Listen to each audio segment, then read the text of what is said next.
And big shout out to everybody who participated in Bronx Week. It's always spectacular. Everybody who covered it, thank all the honorees. Congratulations to you, and looking forward to it again next year. Our next guest is a New Orleans born and raised rapper and producer. He's co-produced hits like Lil Wayne's Carter 3, his album, and In My Feelings by Drake, and has worked with other notable artists like Kanye West and Chris Brown, all of whom we played over 107.5 WBLS, and we touched the lives of people here at BronxNet also. He joins us today to speak about how he got into the music and entertainment industry and so much more. So please welcome to the show Darius Deezle Harrison. We call him DDH. DDH, I don't know, I'm just saying. Thank you, brother. DDH, Thank you. Yeah. Hey, man, thank you for joining us. And I'm glad to be here. I hear that you're a part of the family. Yes. I heard you were my cousin. I am. Yeah, that's what I'm hearing. You're part of the Bullion Foundation, right? Yeah. Well, big shout out to them, too. We want to thank them for all the work that they do. How did you get into this business? You know, how did New Orleans, growing up in New Orleans, shape your love and your flavor for wanting to get involved in this? So I had an uncle who was a bass player, and he used to babysit me and my cousin because he would be home during the day and all his gigs were at night. So he was the one who was able to, you know, hang out with us during the summers and stuff. And at 5 years old, he would have us sit on the edge of the bed while he would practice so he can keep an eye on us. But as he'd be practicing, I would think to myself, man, this is the coolest dude in the world. And I think that's what I want to be when I grow up. Yeah. So you gravitated toward that bass. Yeah, I actually play bass in my band now. But my initial instrument was, my first instrument was harmonica, actually. And then after I broke my harmonica, I ended up playing saxophone at 9. I started playing alto sax. So I played that for like 13 years. And then, and then started singing and rapping and writing songs and learning how to produce by using 2 boom boxes to record and do overdubs. On the cassette, right? You hit the cassette, the pause and play? Yep. I know about it. That was how I started. Yeah. So you have people all throughout life, in your life, to help you with your music career? You know, career-wise, no. Help me with playing, yes. But something that we, and still kind of do in New Orleans, have a lack of is people who are actually in the business that shared the information. And, you know, that was always a point of disconnect because there's so many talented musicians and instrumentalists here who get gigs and travel the world getting gigs. Now that I've been in the business and, you know, I impart that knowledge and that wisdom into the young cats that I work with, you know, the young musicians and singers and writers and producers that I work with, because, you know, who would I be to know that information and have a legacy that I'm building and not make that a part of something for, you know, the people that I'm working with and that I consider myself responsible for. So, but then, in their careers. Then some of your major influences coming along were who? So I always liked records that sounded really good and crystal clear with like clean, heavy bass and you know, and sounds that hit. So I would always listen to Quincy Jones productions, David Foster productions, Nile Rodgers productions. Those were some of my faves because I just really liked the way they sounded as a kid. Yeah. And I didn't know what it was or why it was. I just knew I liked it. Yeah. And it sounded better than, you know, some of the other things that we would listen to. Yeah. Hey, Deezle, how did you get the opportunity to work with some of the best hip-hop artists in the business? Can you tell us about some of the celebrity artists that you had a whole lot of fun working with? So my mentor, Donald Harrison, So my mentor, Donald Harrison, Yeah. really groomed me for the, you know, for the big leagues, let's call it, because I was diligently working for years. I had put in my 10,000 hours, but there were a couple of things that I lacked as far as knowledge is concerned, Hmm. and the ability to take songs and make them into what they needed to be, and to do that consistently.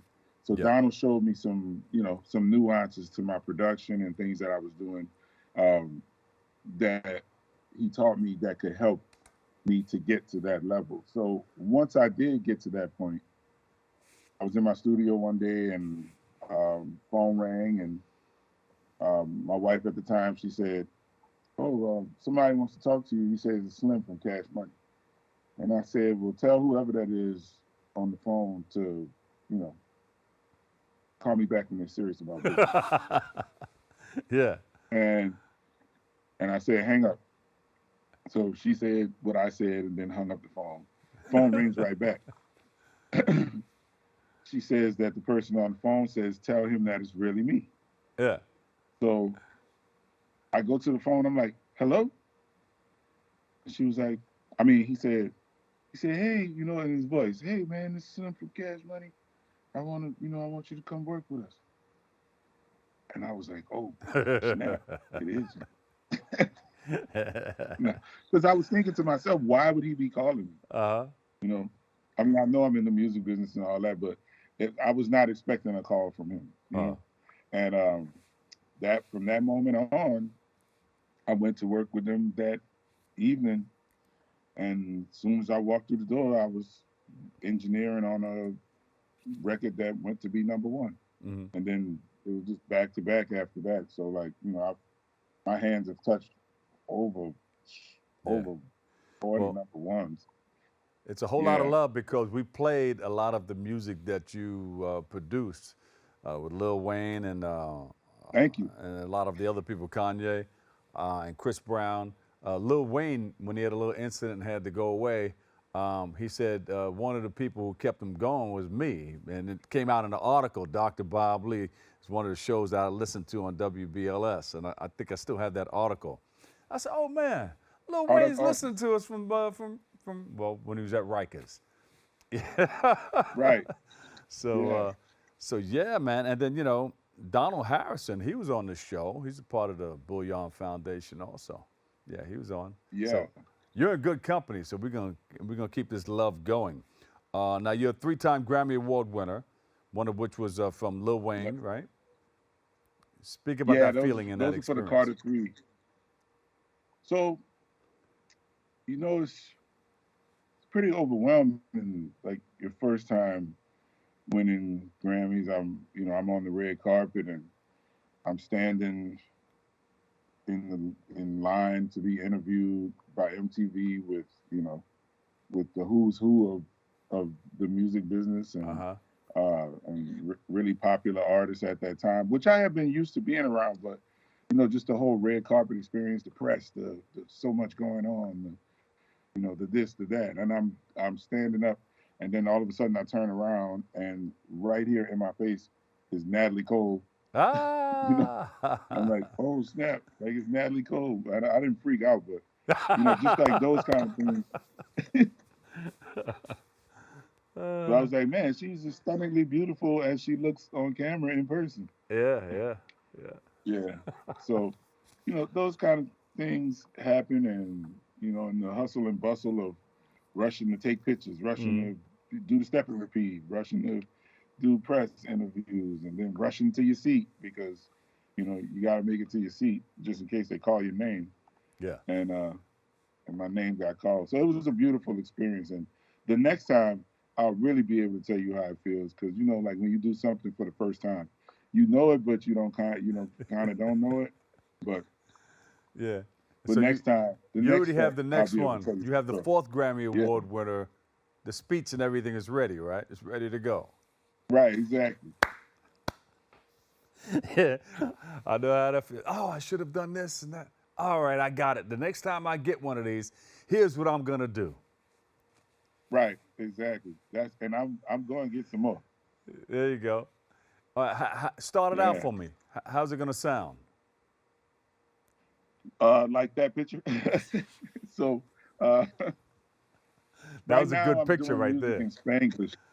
Uh, Right now I'm doing music in Spanglish. My band called Vale ULB. uh-huh. We I play bass in the band, as you see, and yeah, that's our new single, Boom Boom, All that right. just released on the 17th, and it's doing really well. People really like the song when we play it at events and at festivals. They just lose it and have such a great time and good fun energy that comes with the band. But the music is in Spanglish, so I noticed this we repping the Bronx right now, so I know there's a lot of Spanglish going on up there, and people who are bilingual and understand both languages and the nuances between the two, and that's what Bali ULB. That's what our music is. It's in Spanglish. We have me from New Orleans, uh, two Cubans, uh, Colombian Peruvian, and an Argentinian in our band, That's and then Spanglish. you know yeah, so it's all Spanglish, all mixed up, different cultures, different vibes, different rhythms, and it's something that people have never heard before. So I feel like at some point, you know, when the stars align, the next Grammys will be for doing this multicultural exploration of music and vibe and sharing good energy and good vibes with people. Can't wait to see. Now, wait a minute. Are you guys touring? And if you are you coming to New York? You know what? We played New York. We played some private events in New York last year.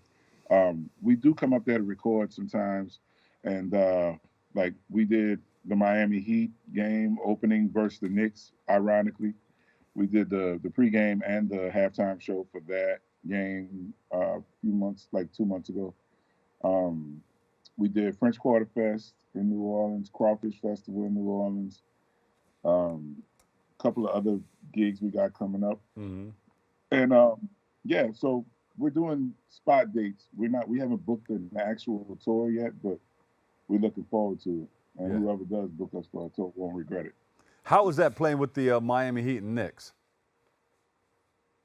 Oh, it was great. It was like the people during the halftime. So we played on this open terraza outside Uh-huh. on the stadium, like literally right outside of the concessions.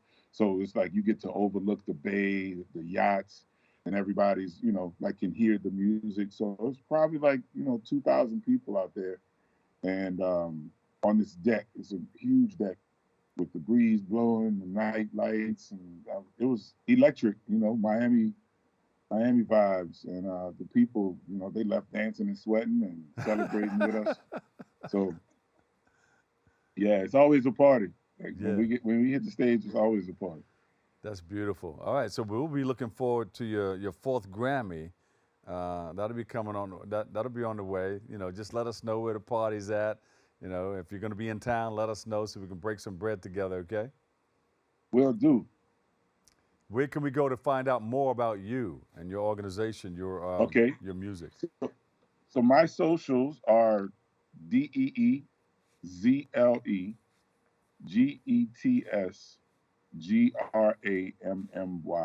Deezle gets Grammys. Yeah. Deezle, do you spit And 16 out there also? you know what? I could sing the hook for you for Boom Boom. All right, real quick. You got 30 seconds. Okay. Boom boom cuando suena dembow, va para atrás. Boom boom cuando vale dembow. Ella da, boom boom, ella quiere de mí. Le da, boom boom, dale dale boom, dale dale boom boom cuando suena dembow, va para atrás. Boom boom cuando vale dembow. Ella da, boom boom, ella quiere de mí. Le da, boom boom, dale dale boom, dale dale. I like it. All right. Darius Deezle Harris, rapping and Thank you, my producing. brother. Yeah. Thank you. DDH in the house. Woo. Boom, boom. Appreciate you, Doc. Love Boom you, man. boom. I'll see you Love you, soon, all brother. right? Love you too. Appreciate you. All right, we'll take a quick break. I've got more. We'll hook you up. Coming up next on Open.